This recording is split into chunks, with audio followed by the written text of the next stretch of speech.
Nosso seminário é sobre fundamentos de adsorção e 2 processos de produção, ácido cítrico e lático.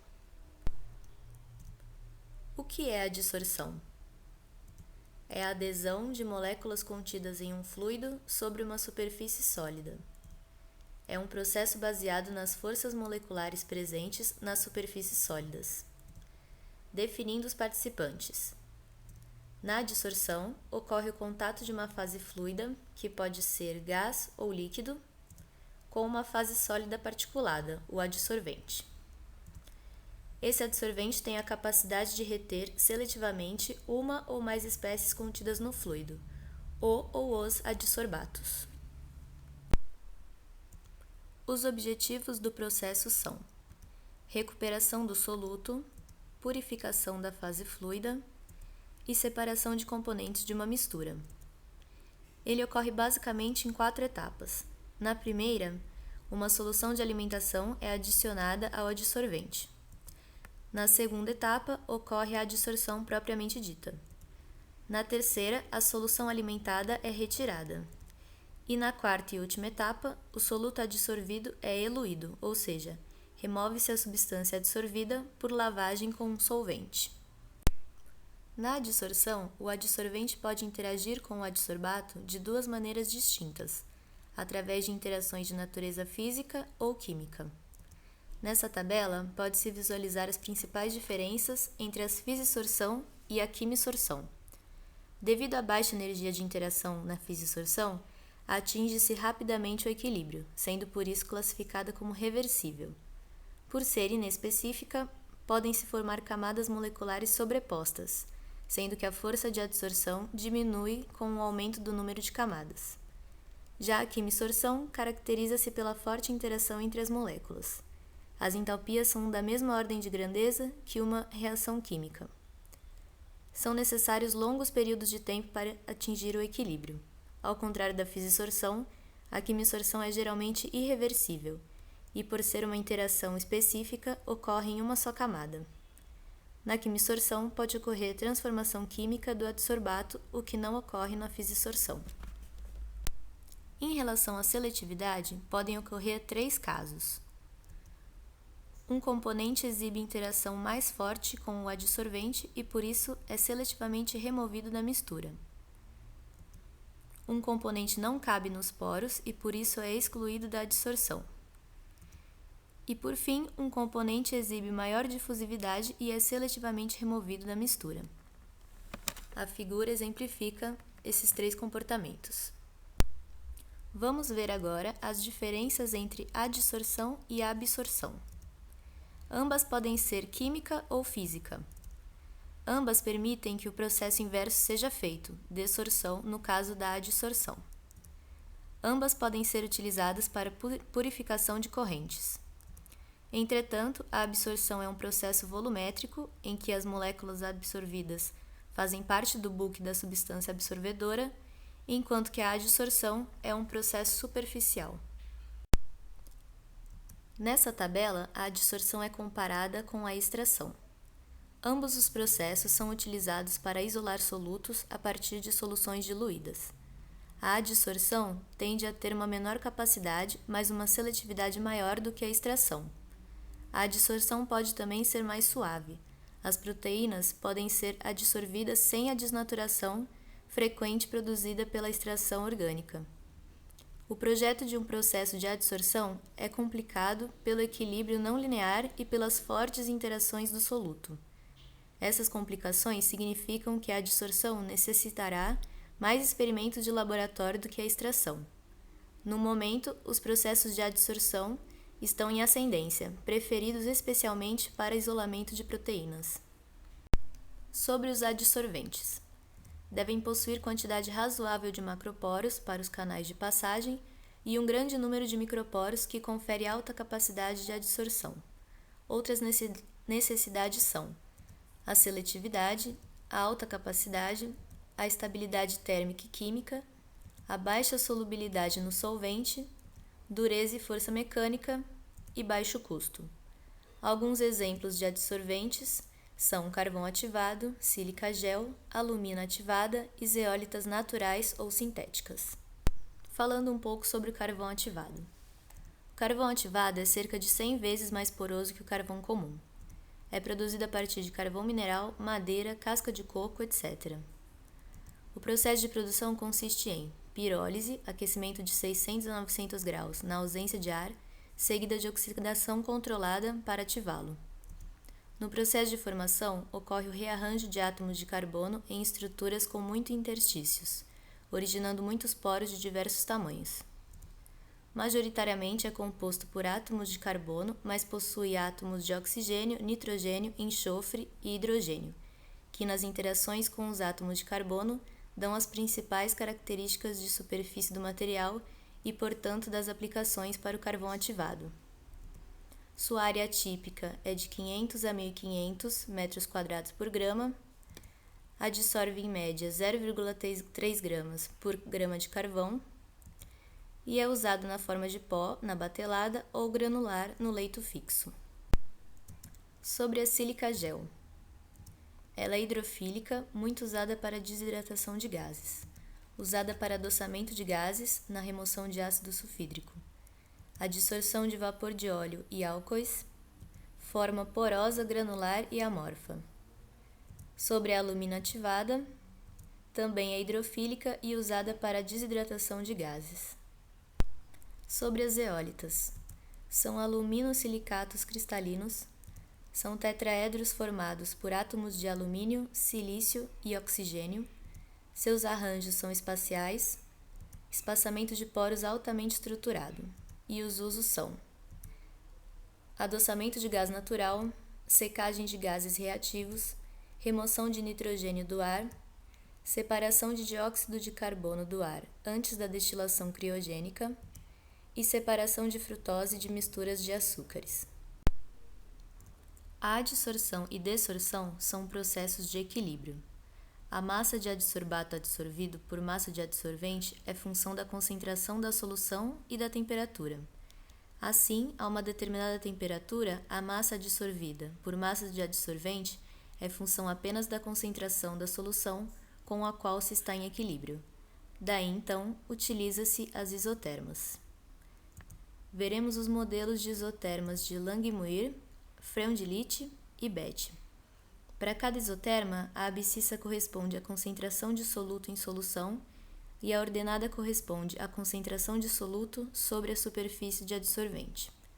Qualquer isoterma adsorvente que seja côncava em relação à abscissa é dita favorável. Qualquer isoterma côncava em relação à ordenada é descrita como desfavorável. O modelo de isoterma mais simples é o da adsorção linear ou partição constante, que é descrito por uma equação da forma Q igual a K vezes Y, onde Q é a quantidade de soluto adsorvido por quantidade de adsorvente, K é a constante de equilíbrio e Y é a concentração de soluto em solução. K é uma constante termodinâmica e dimensional. A isoterma linear não é comum, porém ela pode se aproximar das outras isotermas durante uma limitada faixa de concentração. A isoterma de Freundlich é dada por Q igual a K vezes Y elevado a N. É puramente empírica, onde as constantes N e K devem ser determinadas experimentalmente. Essas constantes são determinadas melhor por meio de um gráfico log-log de Q versus Y. A inclinação desse gráfico é o expoente N adimensional. As dimensões de K dependem do valor de N. Se a adsorção é favorável, então N é menor que 1. Se é desfavorável, N é maior que 1. A isoterma de Freundlich corresponde à adsorção em sítios não uniformes. Nesse caso, o calor de adsorção frequentemente diminui com o aumento da cobertura na superfície. A falta de uniformidade, no entanto, pode existir previamente nos diferentes sítios ou pode ser causada pelas forças repulsivas entre os átomos ou moléculas adsorvidas. A isoterma de Langmuir é uma das mais clássicas na literatura. A representação matemática dessa isoterma é dada por essa expressão, onde QI e K são novamente constantes que devem ser determinadas experimentalmente. Nesse caso, o caminho mais fácil para fazer isso é graficar o inverso de Q versus o inverso de Y. o ponto que intercepta o eixo das ordenadas é Q0 elevado a menos 1 e a inclinação da curva é K sobre QI. Ao contrário da isoterma de Freundlich, a de Langmuir possui uma forte base teórica. Suas hipóteses são: cada sítio de adsorção aceita apenas uma molécula, as moléculas adsorvidas não interagem entre si, e a energia de adsorção independe de quão preenchidos já estão os sítios, resultando em uma adsorção em monocamada. Portanto, baseado na interação entre o adsorbato e os sítios no adsorvente e em um balanço de sítios, temos as seguintes relações. Primeiramente, a equação 1 diz que adsorbato mais sítios vagos são sítios preenchidos. A seguir, se essa reação 1 está em equilíbrio, logo é descrita pela constante de equilíbrio K' em 2. Depois, o número total de sítios ativos deve ser fixado como na equação 3. E, finalmente, combinando as equações 2 e 3, temos a equação 4.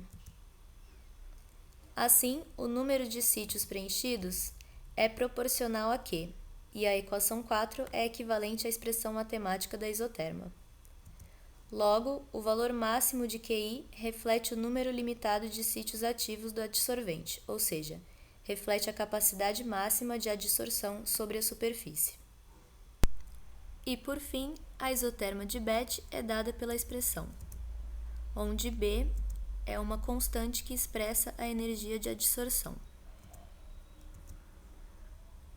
Brunauer, Emmett e Teller ampliaram o modelo de Langmuir para incluir o fenômeno de adsorção em multicamadas. As hipóteses essenciais do modelo de Bethe são que uma camada qualquer não precisa estar completa antes que camadas subsequentes possam ser formadas. A primeira camada de moléculas adsorvidas à superfície ocorre com uma energia comparável ao calor de adsorção para ligações em monocamada. Essa energia vamos chamar de E1. E por último, as camadas subsequentes a essa primeira são essencialmente reações de condensação com energias de adsorção iguais a E2. Daí a expressão matemática. Falando a respeito das taxas de adsorção, são transportes de massa. O transporte no bulk é em geral rápido, seja por conta da agitação, seja pelo transporte convectivo. A adsorção do adsorbato no adsorvente é em geral rápida. Assim, as etapas que podem governar o processo de adsorção são o transporte no filme, que é a difusão do soluto, e o transporte intrapartícula, que é o soluto migrar do poro até um sítio ativo. Vamos falar agora sobre 3 sistemas de adsorção. Reator em batelada, mostrado na figura 9. Reator de mistura ou CSTR, ilustrado na figura 10. E reator de leito fixo, na figura 11. No reator em batelada, solução e adsorvente são introduzidos no reator numa batelada e retirados numa batelada após um tempo de contato determinado. No reator de mistura, solução e adsorvente são introduzidos e a retirada do reator é contínua. Para uma operação em regime permanente, a taxa mássica de adição de soluto é igual à sua taxa mássica de adsorção no reator. Os leitos adsorventes fixos podem ser designados para operar tanto com o fluxo na direção descendente, downflow, como ascendente, upflow. Um modo descendente deve ser usado quando o adsorvente tem a capacidade de realizar ambas funções de adsorção e filtração. Agora, se o adsorvente não é requerido para a função de filtro, ele pode operar no modo de fluxo ascendente para minimizar a queda de pressão e incrustação do adsorvente.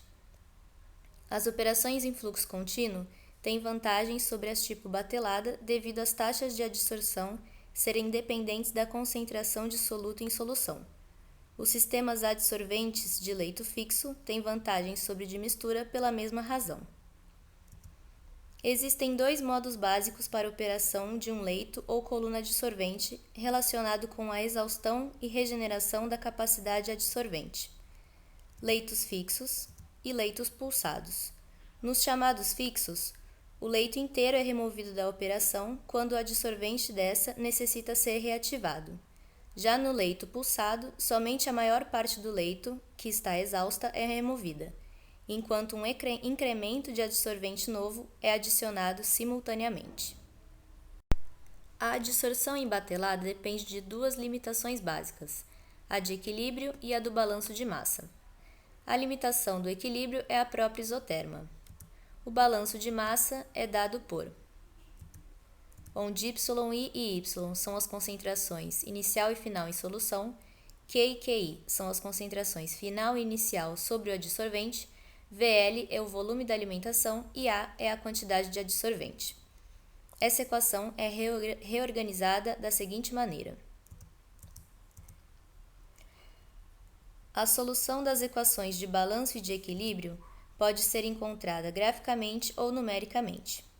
Graficamente, por exemplo, colocamos ambas as equações sobre as mesmas coordenadas, como mostra a figura 12.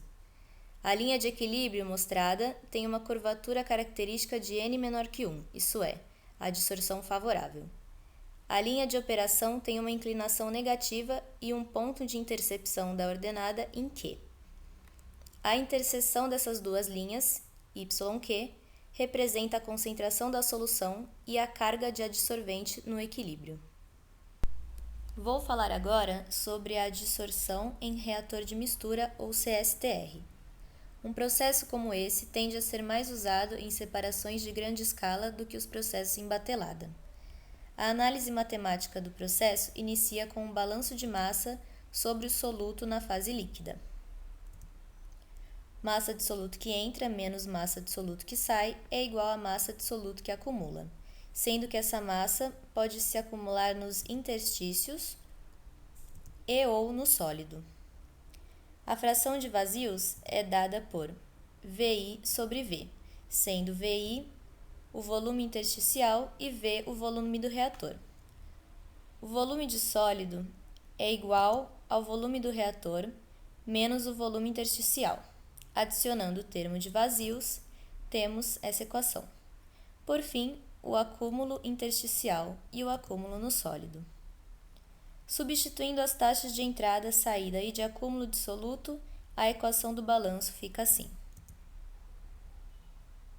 Um balanço similar pode ser feito sobre o adsorvente, onde R é a taxa de adsorção por volume do tanque. O próximo passo é descobrir uma equação para R. Para descobrir isso, deve-se conhecer o mecanismo responsável pela cinética de adsorção. Dois mecanismos limitantes são mais comuns. A adsorção é controlada pela difusão da solução para o adsorvente, ou a adsorção é controlada pela difusão e a reação dentro das partículas adsorventes.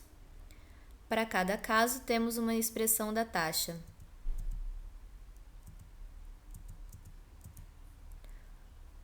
onde K é um coeficiente de transferência, A é a área superficial do adsorvente por volume de tanque e Y' é uma concentração hipotética em solução que estaria em equilíbrio com o adsorvente. Tendo todas essas equações, combina-se e integra-se as equações 1, 2 e 3, mais uma isoterma de equilíbrio.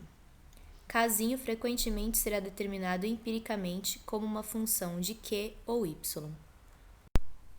Para estimativas iniciais, pode-se assumir que a isoterma de adsorção é linear. Pode-se, então, integrar as equações analiticamente, obtendo os seguintes resultados.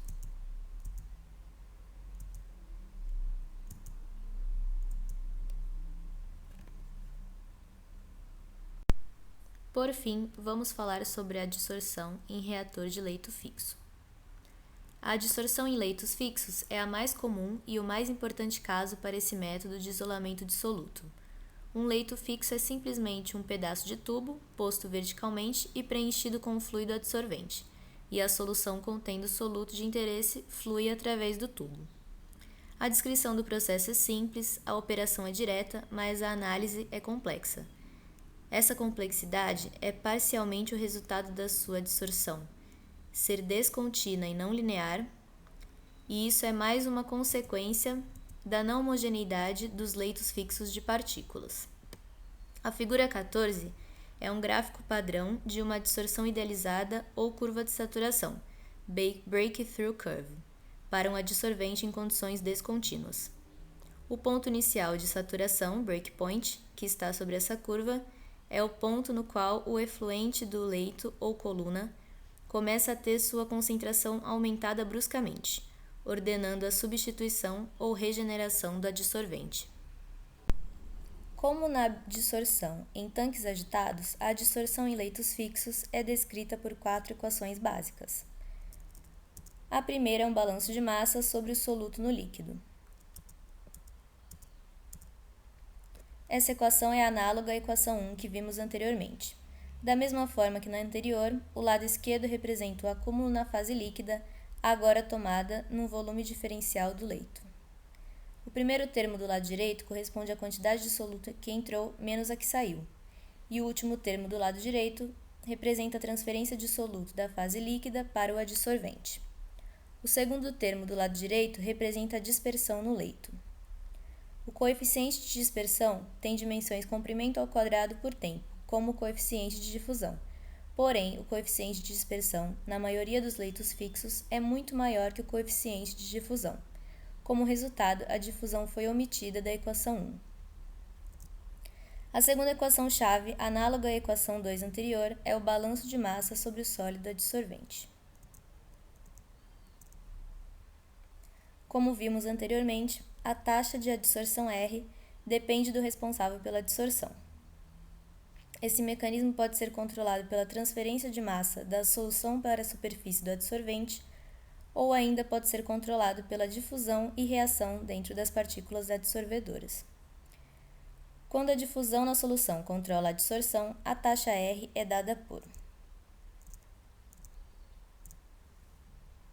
Essa expressão da taxa, análoga à equação 3 anterior, é a terceira equação-chave. A quarta e última equação é uma isoterma, ou seja, uma equação de equilíbrio. Por exemplo, temos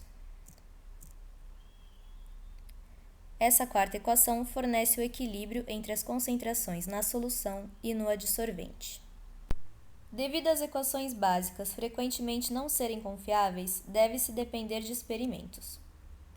Esses experimentos se centralizam na determinação das curvas de saturação, como na figura 15. Nesse experimento, a concentração na saída de uma coluna é medida como uma função do tempo. Essa concentração é inicialmente zero e permanece pequena por algum tempo. Após um longo tempo, a concentração na saída começa a aumentar bruscamente, eventualmente alcançando a concentração de alimentação. Para caracterizar essa curva, escolhe-se duas concentrações. A primeira, uma concentração no início da saturação, breakpoint, que é a YB, representa o máximo que pode se perder para o descarte. A segunda, uma concentração de exaustão, YE, corresponde a uma concentração no efluente quando o leito é julgado ineficiente. Essas duas concentrações são arbitrárias. Sugere-se escolher YB e YE como 10% e 90% de YF, respectivamente. Utiliza-se agora os tempos onde essas concentrações ocorrem para determinar duas zonas no leito, de equilíbrio e adsorção. Essas zonas estão representadas esquematicamente na parte inferior da figura 15. Primeiro, determina-se uma zona de equilíbrio onde o leito está essencialmente saturado. Essa zona existe de Z igual a 0 até Z igual a L1. Segundo, determina-se uma zona de adsorção, a partir de L1. Pode-se usar essas zonas para estimar a fração de soluto alimentado que é adsorvida pelo leito. Finalizando a parte de adsorção, vamos falar um pouco da dessorção. Ela é possível apenas em fissorção e ocorre nas seguintes etapas. Primeiro, usa-se um solvente químico. Depois, um aquecimento em forno, onde os orgânicos dessorvidos sofrem combustão, seguida de tratamento térmico com injeção de vapor para regeneração com carvão ativado. E finaliza-se com uma diminuição de pressão, para então termos o adsorvente regenerado.